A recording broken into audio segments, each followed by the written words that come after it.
Miarabantsika rehetra zay manaraka ity fandarina zany malaza ity. De mahavariana, mahagaga ary mahavalalana zava-misy amin'ny fitantanana ny orinasam-panjakana JIRAMA. Raha nanantena ny rehetra fa hitondra fahombiazana ho an'izany orinasam-panjakana izany ny fiakarany ity fitondram-panjakana ity amin'ny fitantanana firenena tamin'ny taona 2024 satria ny kabary nataon'Andriamatoa Andry Rajoelina ny 2024 na teny amin'ny Palais des Sports na teny amin'ny Coliseum Antsonjombe dia samy mitondra fampanantenana ny ahita ny tany kanana ho an'izany JIRAMA izany. Ny amin'ny hoe mbola misy ve ny délestage sy ny amin'ny hoe nisy nampesontsika tao anatin'ny 3 volana mahakasika indrindra ny délestage. Zay zavatra tsy vitan'ny olona tao anatin'ny 25 taona. Raha 400 mégawatt no nisitrahany vahoaka malagasy dia ho ampitomboiko izany hoy Andry Rajoelina. Anaraka sombony kely fotsiny tsika anatin'ity horonan-tsary zay nisotomontsika anatin'ny fanadihadiana zany malaza ity. Manontany hoe fa mbola misy fanjakana ve eto Madagasikara? Mbola misy fanjakana ve eto Madagasikara? Koa mametraka fanontaniana aminareo ary ankehitriny amin'ny trangan-javatra rehetra misy eto. Mahafa-po ve ny JIRAMA? Fa inona ary misy eto? Misy eto dia zao ny délestage, zany ny zavatra misy eto. Misy sasany teniteto hoe naingamantany voakaran'Antananarivo ahoana mbola misy délestage ve sa tsisy tsony eto Antananarivo? Mbola misy sa tsisy tsony?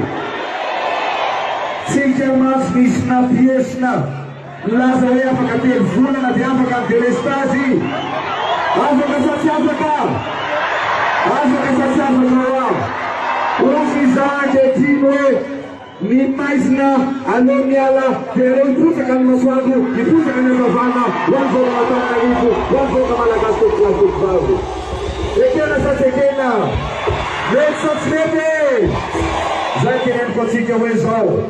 Za tsy mba hanao fampanantenana pôkaty fa nilazaiko dia tsy 400 mégawatt ny famokarana herinaratra vita mpitondra amin'ny fandimby teto. Zay ho an'ny vahoaka 25 millions. Ny dikany dia zao 5.000 isan-jato ho an'ny vahoaka malagasy fotsiny no manana herinaratra. Ny fanamby apetraka, ny velirano apetraka amin'ny vahoaka malagasy dia ity.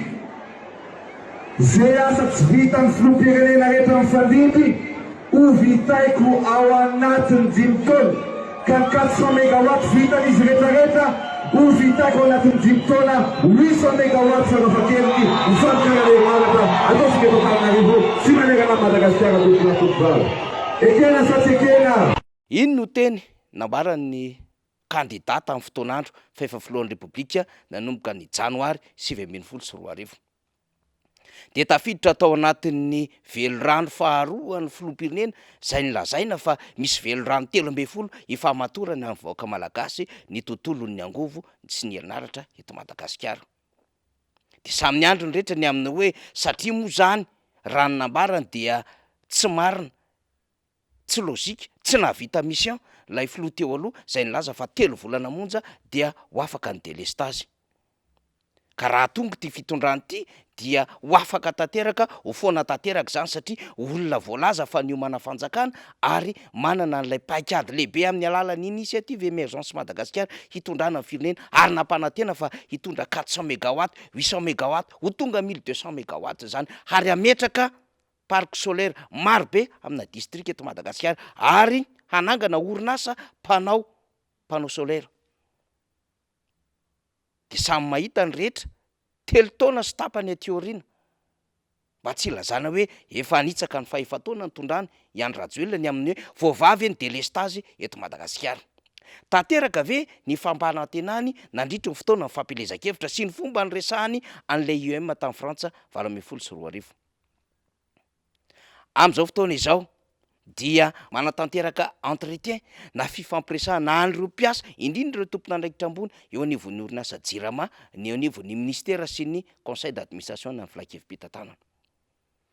Ny gazety mpiseho isan'andro androany dia nilaza mihitsy ny amin'ny hoe évaluation amin'ireo tale no tanterahan'ny ministerany angovo sy ny conseil d'administration ny Jirama. De gaga sy talanjona mahita an'zany fa iza moa reto olona samy manao tombana am'ireo tompona andraikitra eo anivon'ny orinasa Jirama. Fa iza moa reto olona mieritreritra fa sarotra mametraka foto-drafitr'olona araka ny nambaran'izy ireo mihoatra ny foto-drafitra asa sy ny amin'ny hoe rehefa mandeha ny adevitra dia hita foana ny zavamarina na marary aza arak'izay ambaran'le ministra ao anatin'ny pejiny. De miverina tanteraka tany amin'ny taona 2024 ny adevitra ny famatotra tamin'ny Andry Rajoelina ny vahoaka zay nifidy azy momba ny Jirama io. I Andry Rajoelina ny fantatry ny olona zay nametrahany safidy fa hamahany olona ny Jirama fa tsy reo tale zay nitendrena taty aoriana akory. Ny olan'ny orinasa Jirama dia olana azo lazaina fa napetraky ny endriky ny fomba fitantanana tamin'ny alalan'ny fitondrana mifandimby tao anatin'izany orinasa zany. Ka tsy rehefa tsy tanteraka ny fampanantenana zay nataony zany filohan'ny repoblika izany. Ary rehefa tsy nahavita namahany olana Jirama tao anatin'ny 9 ka hatramin'ny 20 volana lay ministeran'ny angovo ary nampiteniteny foana nylay filohan'ny repoblika rehefa may andekaleka ka nidina ny zahay fotony zava-misy tany andekaleka ary nanasoketa fa nisy nanapoaka izany groupe tao andekaleka izany. Ary rehefa tsy tafaverina am'loantsony ny délestage am'izao fotoana izao ka mividy excédent natombona herinaratra zay tsy lanin'ny cotona ankehitriny hamatsinina n'ilay ria na réseau interconnecté Antananarivo dia mitady fusible vaovao indray ny fitondram-panjakana ka atotona any mpiasa ny rihitra zay amin'ny tsy fahombiaza mpitantanana zany orinasa Jirama zany. Tsika tsy milaza fa marina sy madio ary tsisy petana ny amin'ny fomba fitantanana reo mpiasa zay mifandimby anatin'izany orinasa zany. Olombelona ihany mety manana ny fahadisony amin'ny endriky ny fitantanana. Ary mbola misy antota-taratasy mandeha eny anivon'ny Bianco am'izao fotoana izao momba na prime exceptionnel sy lafin-javatra maro momba ny orinasa Jirama io. Fa kosa ny zavatra ambaratsika dia ny amin'ny hoe nisy fampanantenana nataon'ny fitondram-panjakana fa amahana olana io Jirama io. Ary nambanina ny mpitondra rehetra teo aloha tsy nahavita azy fa izy ny tonga ny superman afaka havita zavatra be am'izao fotoana izao kinanjo dia mihamafy ny délestage. Ministra manao selfie mizara lapadera no mitety ny tanàna ary manaingo ny tambajotra sosialy am'izao fotoana izao ary efa betsaka ny mitondra fanamariana am'izany. Ny amin'ny hoe misy asa ambony ny ho asa ataon'io ministra io mihoatra izay fizarana lapadera zany satria zavatra kely mondro izany. Mpandraraha tsotra be ny tanàna solombavam-baoaka mahavita mizara lapadera fa tsy hoe zany akory ny asan'ny fitondram-panjakana minime zany ho isika. Fananganana angovo lehibe zay mandeha amin'ny rano araky ny nambaran'ny Ngara Jonary Mampianina tahaka n'izay nataony tany Sahofitra tany Farantsana sy tamina toerana maro samihafa no heverina fa tokony vahaolana. Tahaka n'izay nentina Andriamatora Valomanana tao Mandroseza tamin'ny alalan'ny groupe Vartsila hampandehanana 40 mégawatt izany jiro zany no vahaolana. Fa tsy fizarana lapadera akory tsy zany ny asan'ny fitondram-panjakana ary efa nitondrana fanakianana samihafa izany ny amin'ny hoe tokony misy olona afaka hanao an'izany ary raha mandeha ary ny fizarana izany eo anivon'ny ministeran'ny angovo dia tsy tokony ministra no hiseratserana amin'izany fa misy reo tale paritra sy tale isam-paritra samihafa tokony hantanteraka an'izany eo anivon'ny orinasa Jirama na farafaratsiny ny stafiny eo anivon'izany ministera zany. Ka rehefa tsy mahomby ny fitantanana araka ny nambarantsika tsy tanteraka ny fampanantenana ny filohan'ny repoblika raha teo ny laza tamin'ny forum national des investissements ho an'ny émergence Madagasikara teny Ivato fa any amin'ny 2027 na 2028 ihany vao foana tanteraka ny délestage ary nitondrany rehetra fanakianana zany fomba fitenin'ny filohan'ny repoblika zany hoe nandriso fanantenana ary nandainga ho an'ny vahoaka dia mitady fusible eo anivon'ny orinasa Jirama indray ka ahilika any amin'ireo talepitantana samihafa indray ny rihitra ny tsy fahombiaza mpitantanana am'izao fotoana izao, ny rihitra amin'ny fisian'ny délestage mahery vaika am'izao fotoana izao, ny rihitra am'izay mety tsy fiodinana zany orinasa zany intsony am'izao fotoana izao. Fa iza moa tsy malala fa mamelona an'ireo karana manana groupe miasa ao anatiny zany orinasa Jirama izany ary nanomboka tamin'ny teteza mita amin'ny fanonganam-panjakana 2024 no nisiny zay fahampitehana zay raha toka nanana ambambava ny Jirama tany amin'ny taona 2024. fa iza moa tsy malala fa efa potipotehana tanteraka ny orinasa jirama ary zarazaraina ankehitriny ny fitantanana an'ireo ambaratonga samy hafa ao anatin'izany orinasa zany, ary misy aza ketrika ahatongavana ny jirama sopy mihitsiny ankehitriny.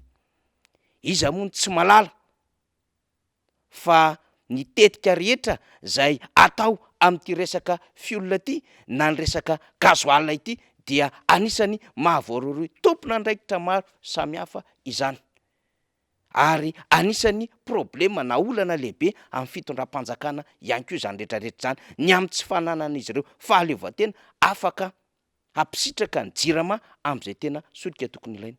Ary oviana tsy nomenomenina teo anivon'ny mpamatsy volany amin'ny hoe be loatra ny subvention atao amin'izany orinasa jirama izany, ary raha fantatra dia efa miritra ny subvention 2024.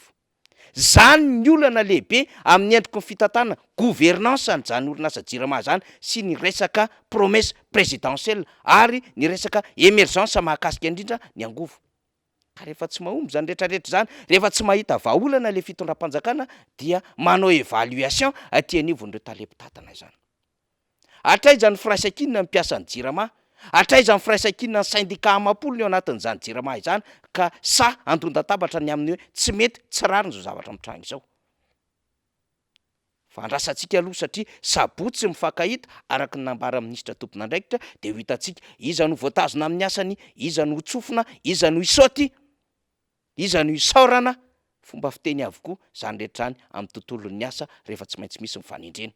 Na izany na tsy zany hitondra alahelo eo anivon'ireo mpiasa ny fandraisana fanapahan-kevitra tahaka izao. Tsara manamarika rehefa nitady fusible ho an'izany tsy fahombiazan'ny jirama izany ny teo anivon'ny orinasa de nesorina ny talety eo aloha Andriamatoa Vonjy Andriamanga. Nesorina ihany koa ireo talelefitra samy hafa ary nametrahana intérim amin'izao fotoana izao. Fa moa ve le intérim zay adefitra anatina prime de performance mahavita ny asany ankehitriny. De miverina ny fanontaniana sao de ngia ministra, sao de prime ministre, sao de filohan'ny repoblika mihitsy ny tokony hanaovana évaluation mikasika an'ity resaka jirama sy délestage lavareny ity. Fa na ny filohan'ny ACC teo aloha aza de efa vaky vava ny amin'izany délestage eto Madagasikara zany. Zany zava-misy, zany malaza, makasitraka tompokolahy, makatelina tompovavy.